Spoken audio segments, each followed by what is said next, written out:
Окей, құжат тапсырудың этаптарын қысқаша түсіндіргеннен кейін барып, сіздердің уақыттарыңызды көп алмай, біз воркшопқа таныстыруға көшетін боламыз. Жалпы университетті, мамандықты бала таңдағаннан кейін барып, келесі этапта бала не істеу керек? Уже нақты стратегический план сызу керек, иә? Сол кезде біздің ресурстар бар. Қазір сіздерге оны таныстырамын. Университетті пландаған кезде қай университет, қай университетте мысалы scholarship бар да, қай жақта мысалы грант жеңіп алуға мүмкіншілік бар. Грантта қанша процент грант жеңеді? Мысалы, бір университет полный грант беретін болса, халықаралық студенттерге. Бір университет там жартылай береді. Бір университет осынша суммалары әртүрлі болады деген секілді. Одан кейін барып, сол таңдаған университеттердің требованиялары қандай? Мына университетке SAT требованиясы қандай? Мына университетке IELTS требованиясы қандай деген секілді. Потом эссе. Қандай эссе жазуым керек мен? Коммунап бойынша эссе. Потом университеттің өзінің supplementary эсселері, иә, қосымша хаттары деген секілді. И в целом осы application'ды толтыру. Коммунап болсын, coalition болсын, потом CSS профайл болсын, университеттің жеке өзінің партнесі application'ы болсын, да, анкетасы болсын, солардың барлығын қарастырып, орналастыру, тапсыру, и ең соңында уже университеттен хат келуін күту.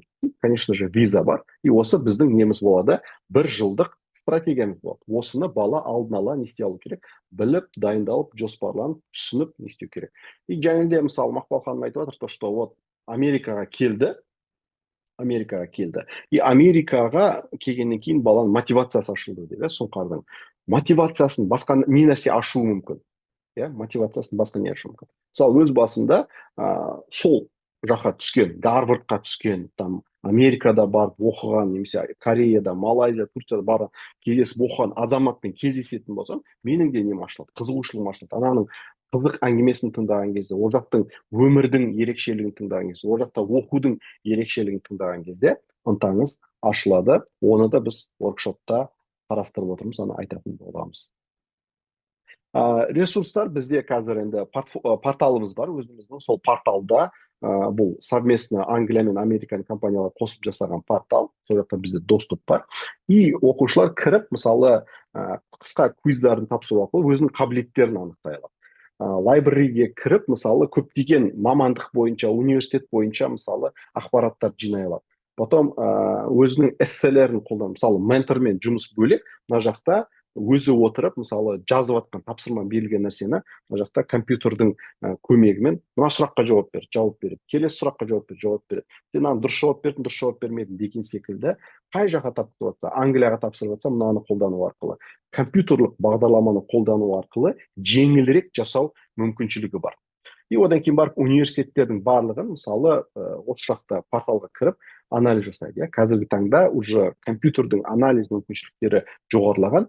И неғұрлым жақсы порталды қолданатын болса, балаға соғұрлым оңайырақ болады. Америкада, например, өте көп университет бар. 5500 университет бар. Мысалы, айтады ғой кейбіреулер, жоқ, сен Америкаға түсе алмайсың. В смысле Америкаға түсе алмайсың? Америкада бір-екі университет емес қой. Қазақстан болатын болса, саусақпен санарлық университет бар, правильно? 5-6 университет бар. Ал егер де Америкаға келетін болсаңыз, там 5500 университет бар. Соның ішіндегі 700-ден астамы өте мықты университеттер. Там Принстон Ревью деген өте мықты журналға анализі бойынша 389 университет өте топовый университеттер Америкада. И соларға, мысалы, балалар тапсыратын болса, соларды бітіретін болса, рынокта жұмыс табу өте жеңіл болады. Мысалы, соларды анализ жасау арқылы не істеу керек? Таңдауға болады. И мысалы, біздің жаңағыдай порталда бала өзінің оқуш несін кіргізген кезде, данныйларын кіргізген кезде, сразу уже 3 деңгейге анализ жасап береді. Бізде, мысалы, оқушыларға список жасаған кезде солай не қыламыз, жасатқызамыз. Біреуі aspirational, яғни Dream University, армандаған университеті. Гарвард армандайды, MIT-ді армандайды, Стэнфордты армандайды. Мысалы, сенің мамандығың бойынша, бірақ солар қайсысы? Кембридж бар. Потом Target University, Solid, да, сенің портфолиоңмен негізі түсуің керек университеттер, иә, немесе түсуіне шанс бар университеттер, жақсы университеттер. Соларды, мысалы, қойып қояды. Ең соңғы Safe, бұған 100%-тен түсуің керек сен деген секілді университеттер. И сонда балансированный список университетов составлять етуге не істей аламыз, осыны қолдана аламыз. Сосын таңдайды, соның ішінен, иә, мысалы, жерде списокта көп, 20 университет таңдап қояды. И соны енгізген кезде менің нәтижелермен мен осы жердемін. До этого, осы уақытқа дейін түскен студенттердің нәтижелері, мысалы, осы жақта немесе осы жақта мыналар, мысалы, түсе алмай қалғандар да, краснылар түсе алмай қалғандар, зеленыйлар түскендер, нелер сарылар там шорт-листқа түскендер деген секілді. И я где нахожусь, как бы мен түсе аламын ба түсе алмаймын ба, scholarship жеңе аламын ба жеңе алмаймын ба, GPA бойынша қандай, SAT бойынша қандай деген секілді анализ жасау мүмкіндігі болады. Мамандық таңдауға да байланысты разный курстар бар, разный компанияның курстары бар. Мысалы мына жақта 32 компанияның, мысалы Tesco, BBC, там тағы да басқа компаниялардың өздерінің қысқаша сертификат беретін курстары бар. Соған кіріп қатысуына болады. Плюс еще менің таңдаған мамандығым қазіргі кездегі айлығы қанша и с годами, с опытом қай жерге дейін жетеді. Америкада, Англияда, там рыноктағы айлықтың несі, бала көре алады. неде бір жылдан кейін айлық қалай өзгереді, 3 жылдан кейін, 5 жылдан кейін, это тоже не істей алады, анализ алады. И ол айлық общий орташа айлықтан қандай айырмашылығы бар. Мысалы общий орташа айлықтан төмен ба жоғары ма менің таңдап жатқан мамандығым, сол үшін как бы стоит ли осы мамандық таңдағанға кейін өкінгеннен гөрі қазірден бастап анализ жасауға болады деген нәрсенің барын осы жақта қолданылады. Мынау график соның көрсеткіші. Бұл жерде үш мамандық салыстырылған. Мынау общий мамандықтар, медицинский мамандықтар, компьютер сайенс. Медицинский мамандықтар, мысалы компьютер сайенсқа қарағанда Америкада көбірек жалақы алады. Мына жерде соның көрсеткіші. Жаңағы қосымша тағы да мүмкіншіліктер, анализ жасаған кезде таңдаған университеттердің, потом scholarship бойынша. Қандай scholarshipтер бар, қандай гранттар бар, сенің таңдап жатқан университеттеріңе байланысты. Соларды тоже кіріп қарауына болады. Потому что не все scholarship, анда барлық scholarshipтер нелер сразу көрініп тұра бермейді. Оларға дополнительно іздеп тапсыру керек. Оларды өйткені бір рет тапсыру немесе бір анкетамен барлық өзі қарастырсын деген нәрсе жоқ. Әрқайсысына жеке-жеке тапсыру керек болады. SAT, мысалы SAT біз дайындаймыз оқушыларды. SAT-ге біз айтамыз, келіңдер, диагностика жасаймыз, диагностика жасағаннан кейін 2 ай оқудың нәтижесінде сіздер 150%-ға көтересіздер балдарыңыз деп айтамыз да, каждый секция бойынша. Сол секілді, и потом сен түсетін университетіңе қандай керек. Мысалы мен бір университетке бардым, келіссөз жүргізіп жатырмын. Егер де балаларыңыз күзге тапсыратын болса, бізге 1320-1350-ден жоғары болса, осылай қабылдаймыз деп жатыр. А егер спринг термге январьға тапсыратын болса, 1150-ден бастап қабылдаймыз. Мне кажется, записалась на воркшоп вот этого Бурхана Адиханова, ты его знаешь? Микрофондарыңыз қосылып кетіп жатыр.